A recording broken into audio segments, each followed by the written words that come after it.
I want you to make me into a vampire. They live by their own set of rules.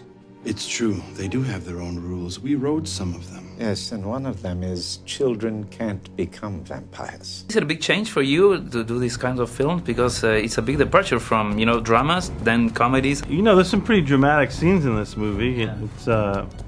It's more drama than comedy, definitely. There's some funny parts, but not funny in a broad way. It's just more circumstantially funny. But I don't know. I feel like I kind of do the same thing in terms of my process as an actor. It's just the material changes, and then you're in a different type of thing. Apart from the books, do you have your own backstory for the character? Do you create your own backstory, or just? Yes, I did create a bit of it because it's not actually explicitly laid out in the books. But what it does say in the books is when he became a vampire and how old he is.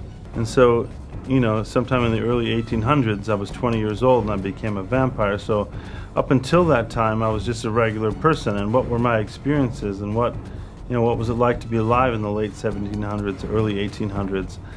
And then once I became a vampire, what would it be like to go through all of the world's history from then till now? So that gives you some insight into, what the person's like now, or at least what they've experienced.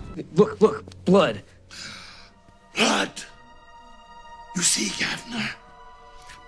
Blood. Look, if you become a vampire, you have to leave your friends and your family. It's deeply depressing. What do you think vampires are so appealing to the audience? I suppose it has something to do with our fear of the dark and,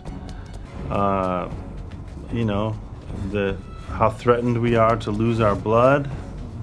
That's a pretty basic human instinct, is to not lose your blood.